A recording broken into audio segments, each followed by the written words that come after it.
may come to as a surprise, but what the pagans worship is demonic. They worship demons, and they don't really know that they're doing it, most of them. And they don't even know that they're pagans. But they're just following the world system. And the world is in the hands of the evil one, the dragon, Hashatan. You can pick up a little bit more knowledge if you pick up this 365-page book called Fossilized Customs, Amazon.com. And you can also find it at my author's page, Lew White. And the education that you'll receive in here should awaken most people. They do throw it up against the wall a few times, and then they go pick it back up and read a little more, and they throw it 2 or 3 more times and stomp on it. But it'll get you. Yahusha's coming to get you. Who is Yahusha? He's the one that wrote these 10 commandments, the eternal covenant. And this is what his name looks like on that rock. That's a 3,000-year-old image of a stone in Los Lunas, New Mexico. Shlomo sent out many ships early on, and they established colonies, and they were told to write the commandments on their doorposts and on their gates. And he wasn't kidding. He wasn't suggesting it. He was commanding it. And that's why they're in my video. And that's his name right behind me. See it? In Hebrew. That's not Aramaic. That's a foreign language. The script of our captors that you usually see. A lot of things are going to be shocking for people that watch a few of these videos. And they're going to learn a lot if you just pay attention. The new year. What is the new year? Well, you can remain calm because it's not really the new year when the pagans do it. Everything that the world system does is following someone else, not Yahuwah. Not the one that wrote these commandments. Everything he said was inspired by the prophets, by him in the prophets. The translations are where the errors begin to creep in. The babbling lip. Anyway, today we have many, many languages. 2,600 plus languages, maybe. And there's a lot of confusion. In fact, the languages were part of the confusion when it started at Babel because of rebellion. The name of this video is New Year. Nope. There's an image at the beginning of a beautiful picture, but it's depicting a pagan cartoon image of a deity that doesn't really exist.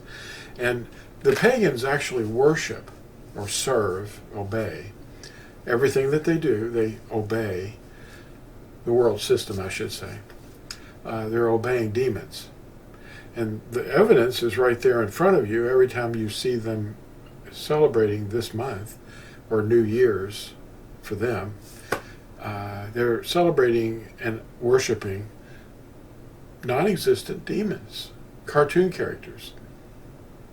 They might as well be honoring a Hindu deity, for all they know, because they even celebrate the name of the month by the name of this character. Storytelling for Everyone.net is where I found this image. And I like the channel. It's telling a lot of truth. It's revealing a lot of pagan things too on that channel. Storytelling for Everyone.net. And they're giving us a glimpse into the cartoon world, in this case, of Roman mythology. Although we look like adults, we follow all the childish patterns of our forefathers who were sun worshippers, meaning they were Nimrod worshippers. The two-faced Roman deity, it's really not a J, it's an I. It's Ianus. That's a pagan deity's name. We don't say those things. We don't take their names on our lips, even though they're non-existent. Ianus. It gives us the word for the first Roman month They spell it January. I mean, that's the deity that we're attributing to this month. But it's really a non-existent month. It doesn't really start that way because they have nothing to do with the moon at all. Now, this deity was regarded the gatekeeper of time.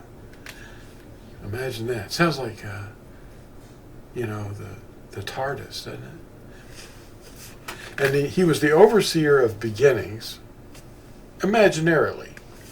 Doors, arches, and endings. And this imaginary being is yet another form of Nimrod, the mighty hunter of Babel. Babel means confusion. The real day does not begin in the middle of the night, but they seem to follow the pattern of darkness. That's what people do in the world. And the real year does not begin at the darkest time of the year. It just doesn't. Yahuah does not change, and his word is the unchanging testimony that we trust in.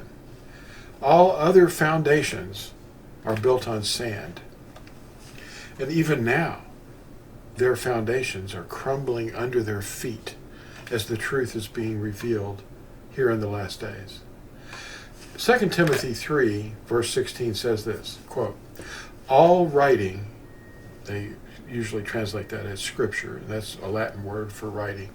All writing is breathed by Yahuah and profitable for teaching, for reproof, that's correction, for setting straight, for teaching in uprightness, that the man of Yahuah might be fitted, equipped for every good work.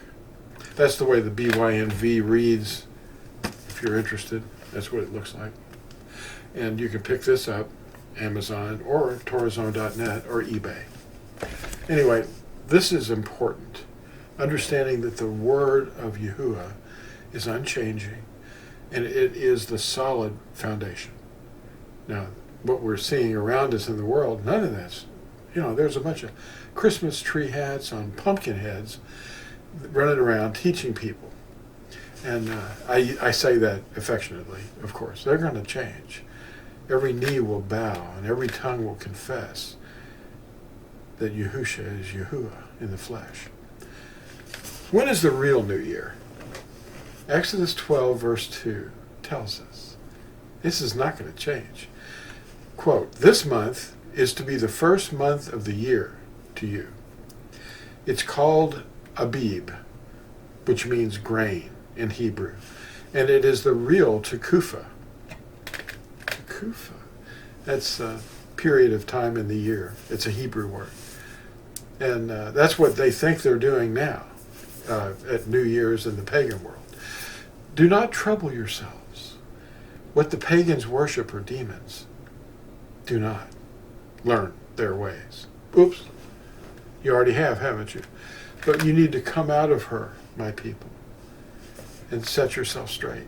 These words that I've used in here, you can learn them easily. They're Hebrew, and they're the inspired words. Thanks for watching, and we'll see you in the next exciting video. Bye.